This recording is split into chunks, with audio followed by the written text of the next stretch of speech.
इस वक्त आप देख रहे हैं खास कार्यक्रम सियासी रंग और आपके साथ मैं हूं मोहम्मद कमर खान। इस कार्यक्रम के जरिए हम आपको राष्ट्रीय और स्थानीय स्तर की सियासी हलचल और गतिविधियों से रूबरू कराते हैं। साथ ही आपको यह भी बताते हैं कब कहां क्या किस तरह की सियासी उठापटक हुई, राजनीति के शतरंज पर ऐसी कौन सी नई बिसात बिछी जो सियासी गलियारों से लेकर चौक चौराहों तक चर्चा के केंद्र में रही, बहस का मुद्दा बनी और फिर तेज होती गई क्रिया प्रतिक्रिया, आरोप प्रत्यारोप की जंग, सियासी रंग।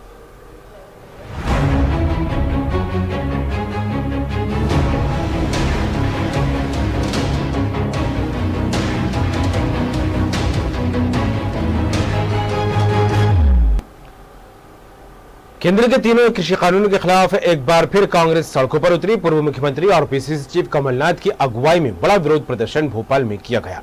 कमलनाथ ने केंद्र की मोदी सरकार पर जमकर हमला बोला। राजभवन घेराव के लिए निकले विरोध मार्च को पुलिस ने रोशनपुरा चौराहे पर पहले ही रोक लिया।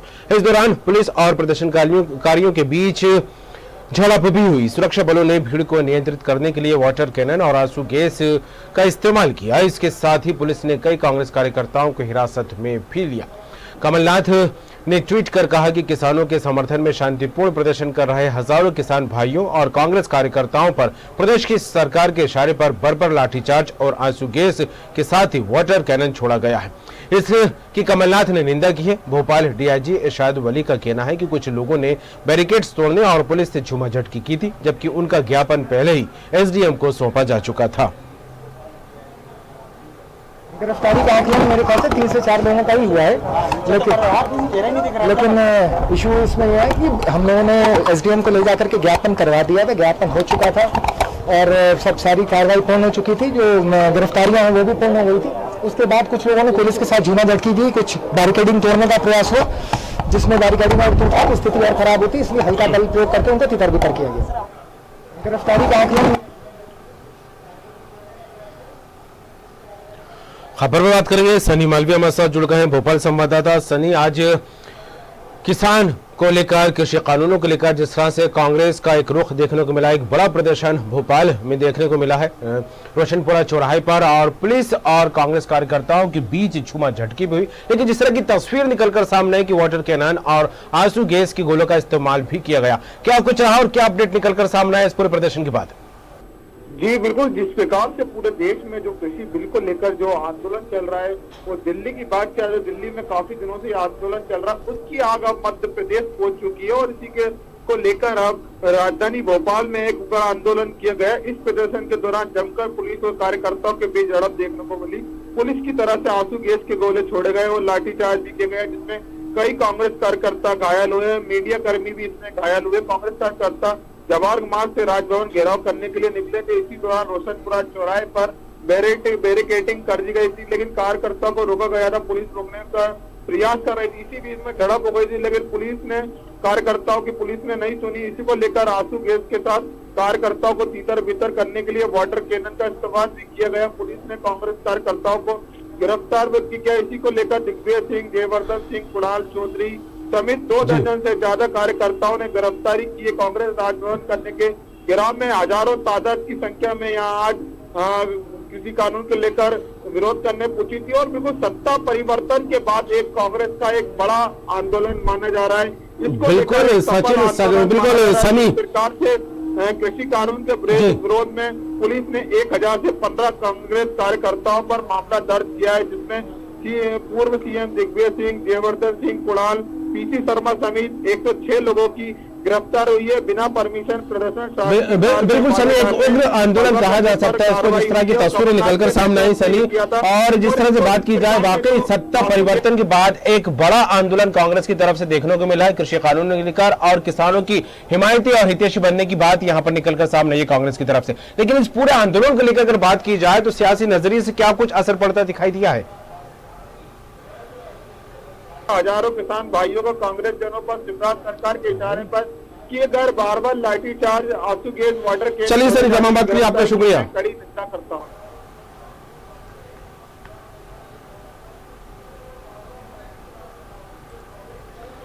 नरसिंहपुर के करेली पहुंचे कांग्रेस नेता अरुण यादव ने सरकार पर बदले की भावना से काम करने का आरोप लगाया है। उन्होंने कहा सरकार चुन चुनकर हमारे कार्यकर्ताओं को निशाना बना रही है। अरुण यादव ने बीजेपी नेताओं पर भूमाफियाओं को संरक्षण देने का भी आरोप लगाया है। वहीं उन्होंने कांग्रेस के आंदोलन को लेकर कहा अगला आंदोलन दिल्ली की सरहद पर होगा। अभी मुद्दा किसान है, फिर डीजल, पेट्रोल और महंगाई के एजेंडे को लेकर आगे बढ़ेंगे। कल राजभवन का घेराव माननीय कमलनाथ जी नेतृत्व में भोपाल में होने जा रहा। आप देख रहे हो पिछले लगातार एक माह से ब्लॉक स्तर पर, जिला स्तर पर इस आंदोलन हमने किए। किसान विरोधी बिल के विरोध में आंदोलन हुए।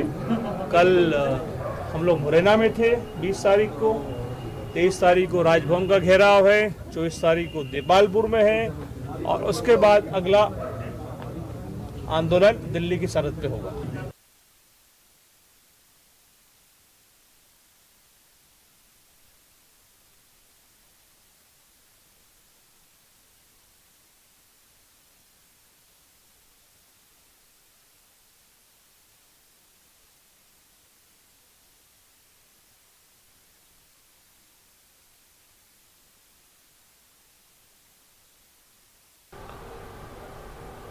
और इस खबर पर बात करेंगे, हमारे साथ जुड़ गए नरसिंहपुर संवाददाता मनोज कुमार। मनोज, कांग्रेस लगातार किसानों को लेकर उग्र होती दिखाई दे रही है, चाहे प्रदेश सरकार की बात हो या फिर केंद्र की मोदी सरकार को लेकर बात करें, घेरने की लगातार कोशिश करती दिखाई दी। वही अरुण यादव जब नरसिंहपुर दौरे पर पहुंचे तो उन्होंने भी बीजेपी की सरकार पर लगातार निशाना साधा। महंगाई और बढ़ते पेट्रोल डीजल के दामों को लेकर अगला एजेंडा बनाने की बात भी कही है। क्या कहें इसे लेकर मनोज? अरुण यादव जी यहाँ पर नरसिंहपुर एक दिन के प्रभाव पर आए हुए थे। उन्होंने कहना है कि बीजेपी सरकार जो है वो द्वेष भावना से काम कर रही है और कांग्रेस के कार्यकर्ताओं को चुन चुनकर निशाना बना रही है। वहीं पर जब उन्होंने किसानों की बात की तो उन्होंने कहा कि 11 राउंड की बातचीत 11 राउंड की जो बातचीत है वो निष्क्रिय निकली। इससे साफ ये अंदाजा लगाया जा सकता है कि सरकार की जो मंशा है किसी कानून के बिल को लेकर वो स्पष्ट नहीं है। जी चलिए, तमाम बात के लिए आपका शुक्रिया मनोज।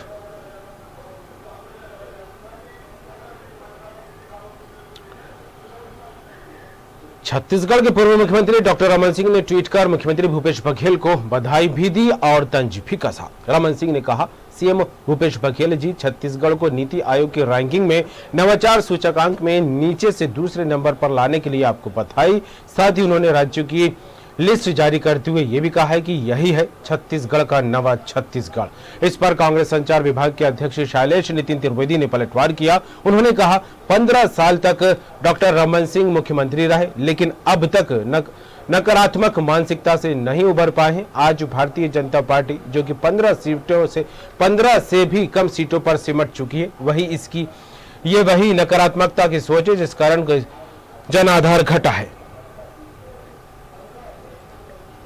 मुख्यमंत्री 15 साल तक रहे रमन सिंह जी, लेकिन नकारात्मक मानसिकता से नहीं उबर पाए।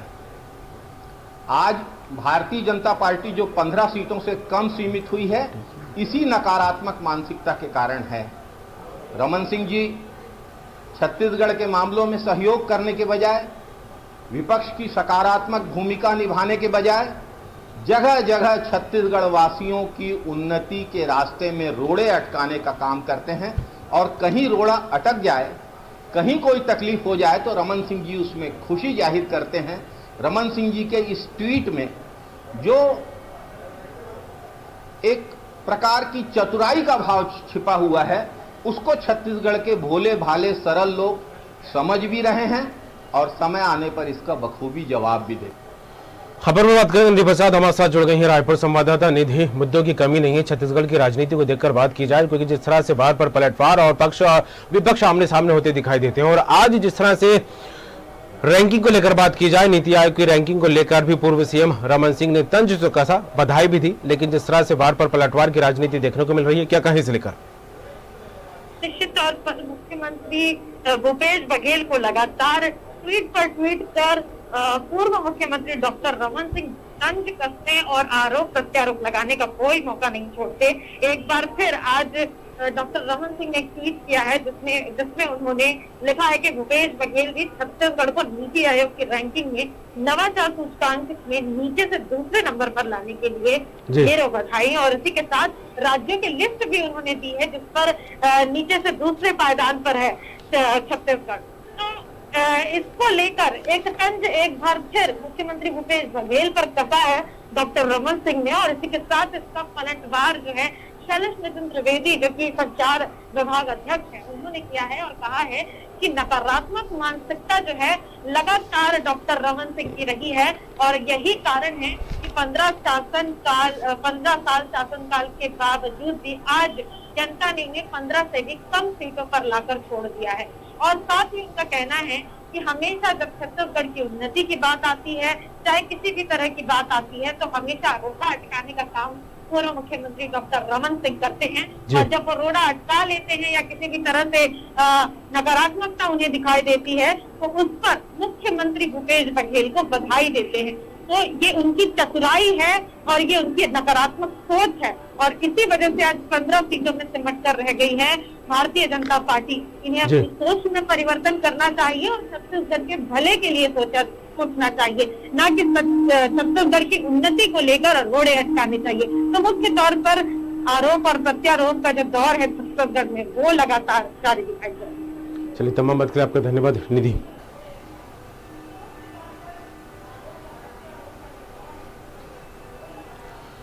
छत्तीसगढ़ सरकार द्वारा किए गए घोषणा पत्र के वादों को लेकर मुख्यमंत्री भूपेश बघेल ने कहा है कि घोषणा पत्र के ऐसे कई वादे हैं जिन पर हमने अमल कर लिया है। बचे हुए वादों को भी आने वाले समय में पूरा कर लिया जाएगा, उसे भी जल्द से जल्द पूरा कर लिया जाएगा। आपको बता दें, राज्य सरकार की घोषणा पत्र पर कई बार भारतीय जनता पार्टी द्वारा सवाल उठा चुकी है और बघेल सरकार पर वादा खिलाफी का आरोप भी बीजेपी लगाती रही है।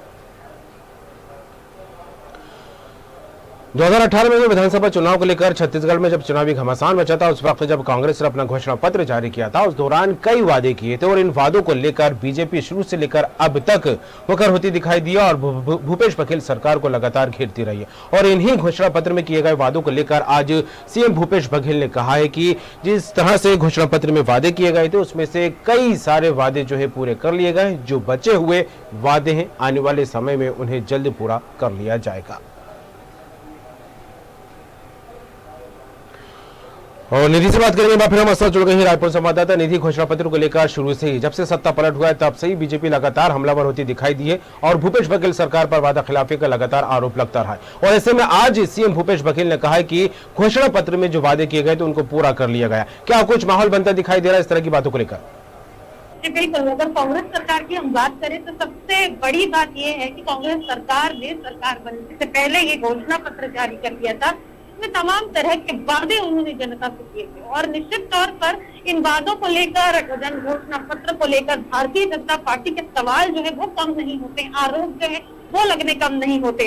और जिस तरह से लगातार कांग्रेस के घोषणा पत्र को लेकर भारतीय जनता पार्टी लगातार सवाल उठाती चली आ रही है, जैसे कि अगर हम बात करें चाहे वो ब्रजमोहन अग्रवाल हो, डॉक्टर रमन सिंह हो, नेता प्रतिपक्ष धर्मलाल कौशिक हो या फिर प्रदेश अध्यक्ष विष्णुदेव साय हो, सभी ने तमाम तरह के आरोप जो है राज्य सरकार पर लगाए हैं, जिसका पलटवार आज मुख्यमंत्री भूपेश बघेल ने करते हुए कहा है कि कांग्रेस सरकार में 2 साल में ही जो जन घोषणा पत्र के वादे थे वो लगभग पूरे कर लिए गए हैं और इसी के साथ आगामी समय में हमारे पास वक्त है और इस वक्त में जो बाकी के बचे वादे हैं वो भी हम जल्द से जल्द पूरा कर लेंगे। इसी के साथ आज ही मुख्यमंत्री निवास में जो घोषणा पत्र क्रियान्वयन समिति है उसकी भी बैठक रखी गई है और ये जो बैठक है वो इसी वजह से रखी गई है कि घोषणा पत्र के जो वादे हैं उसे जल्द से जल्द पूरे किए जाए। और इसी संदर्भ में आज मुख्यमंत्री भूपेश बघेल और पीसीसी चीफ मोहन मरकाम ये जो बैठक है क्रियान्वयन समिति की, घोषणा पत्र की क्रियान्वयन समिति की, वो बैठक आज अपने मुख्यमंत्री निवास में ले रहे हैं, जो की बैठक अभी भी जारी। चलिए, जुड़ने के लिए तमाम बात के लिए आपका शुक्रिया।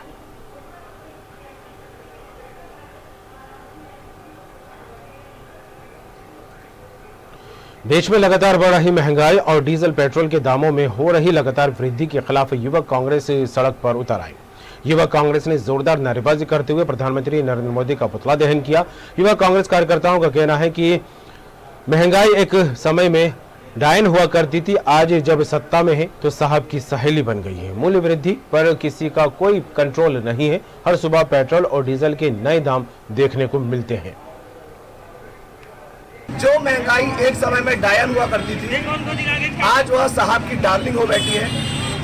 निरंतर पेट्रोल और डीजल के दाम बढ़ाए जा रहे हैं। आज डीजल का जो दाम है वो सर्वाधिक है अब तक के इतिहास का, जिसके विरोध में आज राजनांदगांव युवा कांग्रेस द्वारा केंद्र सरकार का विरोध कर नरेंद्र मोदी जी का पुतला दहन किया गया है।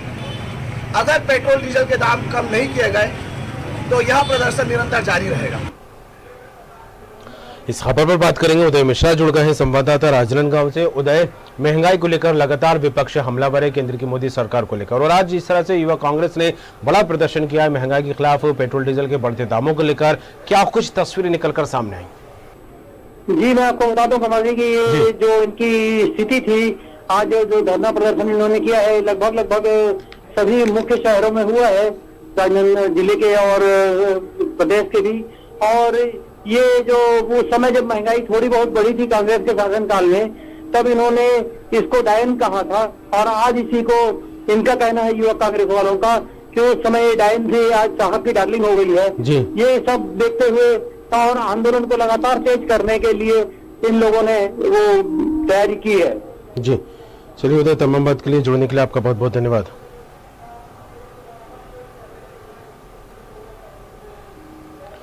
भारतीय किसान यूनियन के राष्ट्रीय उपाध्यक्ष राजेश सिंह चौहान के नेतृत्व में किसानों का 12 सदस्यीय प्रतिनिधि मंडल राजभवन पहुंचा। राज्यपाल के अपर प्रमुख सचिव से मिलकर उन्होंने ज्ञापन सौंपा। वहीं सुरक्षा के दृष्टिगत राजभवन के गेट पर पुलिस ने घेराबंदी की। राजभवन के पास बड़ी संख्या में फोर्स तैनात करते हुए राजभवन के गेट को चारों तरफ से पुलिस ने छावनी में तब्दील किया। किसान नेता राजेश चौहान ने कहा, 26 जनवरी को ट्रैक्टर रैली में शामिल होंगे। जब तक तीनों कानून वापस नहीं लेते तब तक धरना जारी रहेगा। वहीं सरकार ने ट्रैक्टर रैली को लेकर अलर्ट जारी कर दिया है। उत्तर प्रदेश में गणतंत्र दिवस पर किसानों की ट्रैक्टर परेड को लेकर 17 संवेदनशील जिलों में कड़ी नजर रखी जाएगी। तीनों बिल जो काले कानून किसान विरोधी है उनको वापस लो और एमएसपी पे कानून बनाओ, और गन्ना का जो मूल है जीरो राजेश सिंह चौहान 00 जो आ रहा पर्चियों में, वो हमारी डिमांड है 450 रुपए कुंटल गन्ना मूल घोषित किया जाए। और जो आंदोलन हिंदुस्तान में जारी है टिकैत साहब के नेतृत्व में, तीनों बिल्कुल वापस लेके किसानों को घर भेज। ये जो यहाँ के मुख्य वो है, हाँ, किसको ज्ञापन दिया आप लोग? मुख्य सचिव जो गवर्नर साहब के हैं, हाँ, और एसीएस साहब होम वो भी थे, सारे अधिकारी थे। और ज्ञापन हमारा गया, और ज्ञापन के बाद अब हम लोग 26 जनवरी की तैयारी दिल्ली परेड की करें। खबर पर बात करेंगे। राजू हमारे साथ जुड़ गए हैं, लखनऊ संवाददाता। राजू, किसान आंदोलन को लेकर देखा जाए तकरीबन 2 महीने का वक्त हो गया, दिल्ली बॉर्डर पर अन्नदाता डटे हुए हैं, लेकिन इसका असर अलग अलग राज्यों में भी देखने को मिल रहा है। खासकर उत्तर प्रदेश में देखा जाए तो 26 जनवरी को जो किसानों की ट्रैक्टर परेड है, ट्रैक्टर रैली है, उसको लेकर सारे किसान जो है आगे बढ़ते दिखाई दे रहे हैं। तो वहीं सरकार भी काफी अलर्ट दिखाई दे रही है उत्तर प्रदेश में, क्या कहे इसे लेकर? सबसे पहले बात करें भारत सरकार की, जिस तरीके से मोदी सरकार की किसानों का जो 3 बिल थे वो पास किए गए, जिसको लेके किसान, लेकिन आज की अगर बात करें भारतीय किसान यूनियन की, जिस तरीके से उसके राष्ट्रीय उपाध्यक्ष हैं राजेश सिंह ने किसानों का 12 सदस्यीय टीम वो राज्यपाल महोदया के यहाँ जिस तरीके से देखा जाए प्रतिनिधि मंडल राजभवन पहुंचा। राज्यपाल सचिव महेश